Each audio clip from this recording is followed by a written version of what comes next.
The astonishing legend of Fintan Bochra, who escaped the Great Flood to become the first man in Ireland. In Irish mythology, Fintan Bochra, modern spelling Fintan, F-I-O-N-N-T-A-N. He was known as the Wise. He was a seer who accompanied Noah's granddaughter, Kesair, to Ireland before the deluge. So this man, Fintan, or Fintan Bochra, was a pre-flood man, accompanying Noah's granddaughter, Kesair, C-E-S-S-A-I-R, to Ireland. This took place before the deluge, the Great Flood. Bochra may be his mother or may be a poetic reference to the sea. He was one of only 3 men in the expedition along with 50 women, so he, Kesair's father Bith, and the pilot Ladra had 16 wives each. They had to populate the new land, you see. Fintan's wives are named Kesair, Lot, Luam, Mal, Mar, Froekar, Femar, Fable, Forol, Kipri, Torian, Tamal, Tam, Abba, Allah, Baikni, and Seal. He married Ebliu later. His only son was Ilan, I-L-L-A-N-N. His wives and children were drowned when the flood arrived, but he survived in the form of a salmon. You see, he was a shapeshifter. He arrived in the form of a salmon, remaining a year under the waters in a cave called Fintan's Grave. He then turned into an eagle, and then a hawk, and then back to human form. He lived for 5,500 years after the deluge, becoming an advisor to the kings of Ireland. In the capacity he gave advice to the Firbolg, King Eochaid mac Éirc, when the Tuatha de Danann invaded and fought in the first battle of Mag Tuired. He survived in the time of Fionn mac Cumhaill, becoming the repository of all knowledge of Ireland and all history, along with a magical hawk who was born at the same time as him. They meet at the end of their lives and recount their stories to each other. They decide to leave the mortal realm together sometime in the 5th century, after Ireland was converted to Christianity, as we know, by St. Patrick, the first bishop of Ireland. Due to Fintan Bochra's ability to shapeshift into a salmon and his honorific title as the Wise, Fintan Bochra is sometimes confused with a similarly named animal figured in Irish mythology, more commonly known and referred to as the Salmon of Wisdom. The legend of Fintan Bochra, who escaped the Great Flood and became the first man in Ireland. His relationship to the granddaughter of biblical Noah.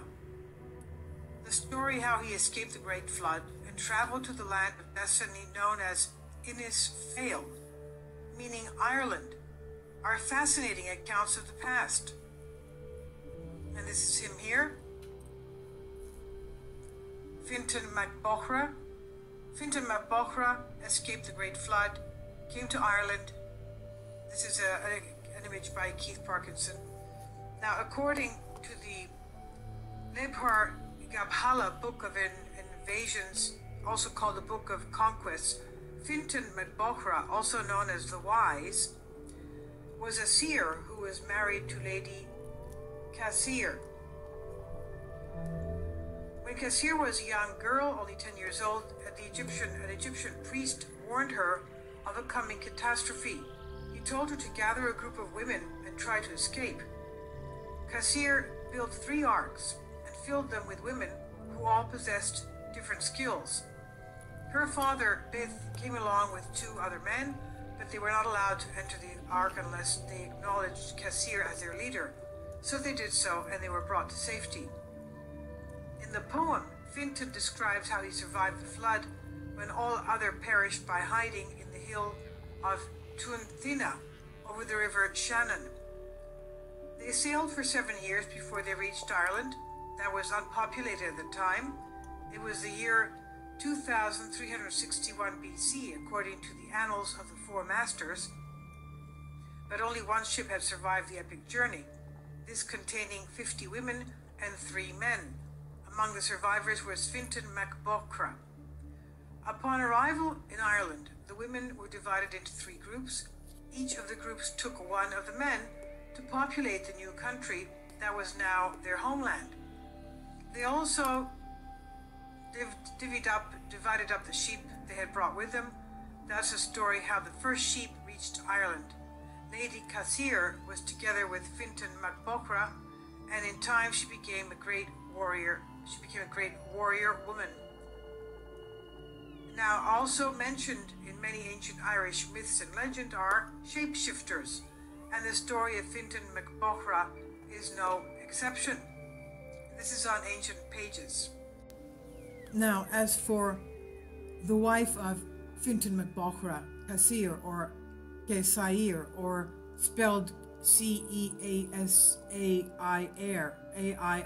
like Caesar, the modern Irish Anglicanized Caesar, is a character, as we said, from the Lebor Gabala Erin, the medieval Christian pseudo-history of Ireland. According to the Lebor Gabala, she was a leader, as we said, of the first inhabitants of Ireland before the biblical flood, the deluge. The tale may be an attempt to Christianize an earlier pagan myth, but may alternatively be the product of post-conversion pseudo-history. Now, the overview is, according to the LGE legend, Cassir was the daughter of Noah, non-biblical son Bith and his wife Birin. Cassir's father's name Bith appears to be derived from Old Celtic Bitu, which was a common prefix in Gaulish and insular kings' names, as has the meaning of the word of world, life, or age in Old Irish. In some versions of the tale, Noah tells them to go to the western edge of the world to escape the oncoming flood. In other versions, when their people are denied a place on Noah's Ark, Cassir tells them to make an idol to advise them. This idol tells them to escape the flood by sailing to Ireland. They set out in 3 ships and reach Ireland after a long journey. However, when they attempt to land, 2 of the ships are lost. The only survivors are Cassir, 49 other women, and 3 men, Fintan mac Bochra, Bith, and Ladra. They land in Ireland at Dun na Mabark, or on Mantrabay, 40 days before the flood. In Age of the World 242, according to the annals of the Four Masters, or that's 2361 BC, according to Satan's chronology. The men are shared out evenly among the women. Each also takes one as her primary husband. Cassir takes Fintan mac Bochra, Fintan takes Bith, and Alba takes Ladra.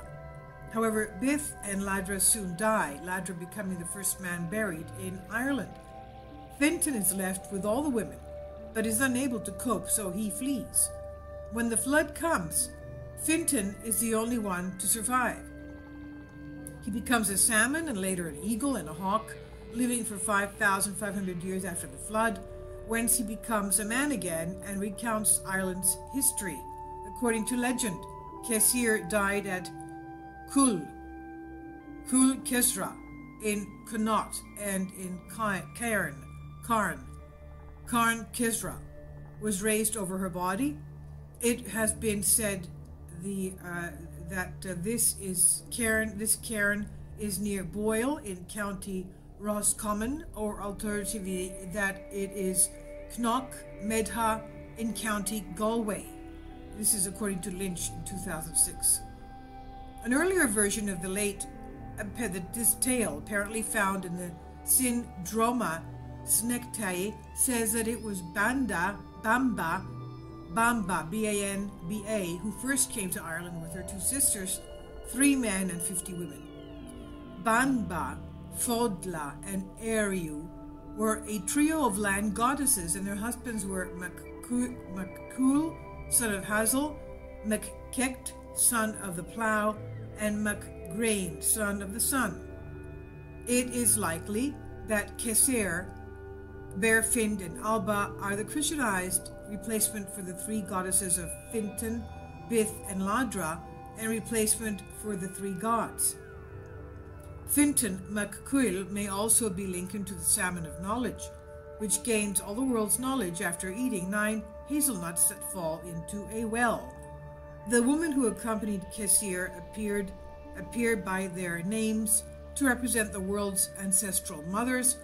They include Germans, Espa, Spanish, Alba, the British, Traeg, the Thracians, Gothium, the Goths, and so forth.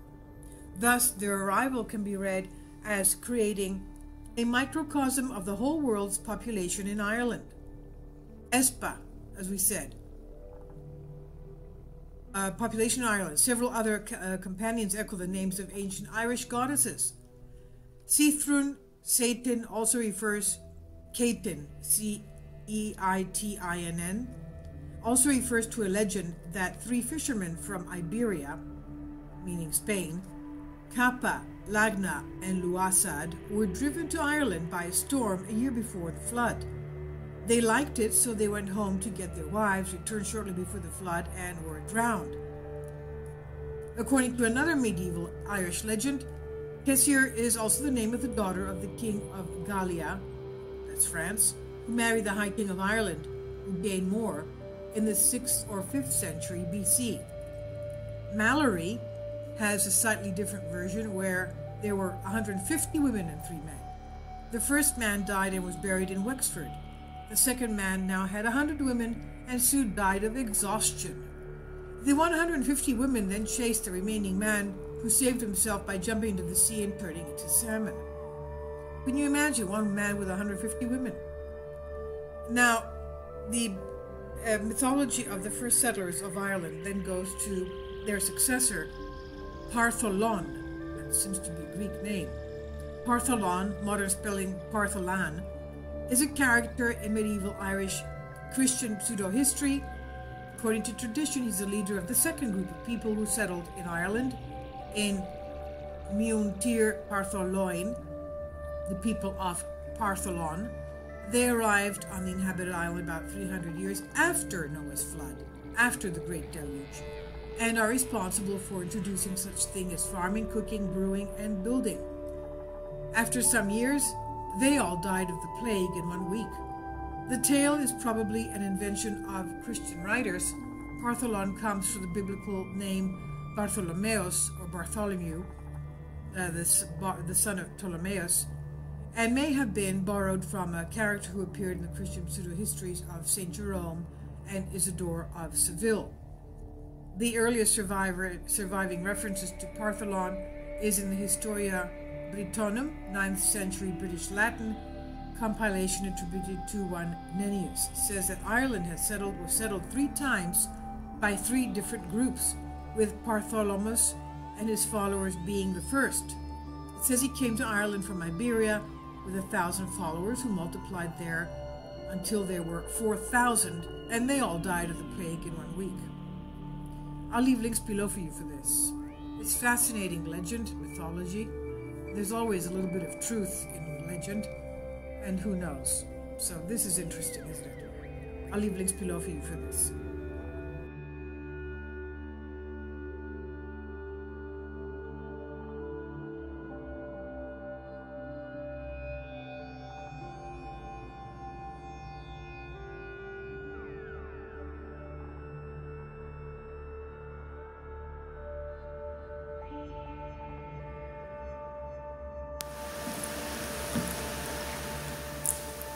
If you'd like to join me on my Patreon account, you will hear content not covered by mainstream media. These riveting stories will be based on my research, and I will state my opinions and give my personal insight on diverse and controversial subjects and world events not covered by mainstream media, and not supported by YouTube guidelines. So whatever I have on my Patreon, most of those will not be on my YouTube channel. Please consider becoming a member today. More of the most significant and important videos will be on my Patreon channel. Your support helps me to continue my research and keeps this YouTube channel alive. And we depend on your support, your generous charity, because we help economically challenged families here in Athens, Greece, in Kapota, and we also help the young generation with university tuition and the community around our church. Thank you.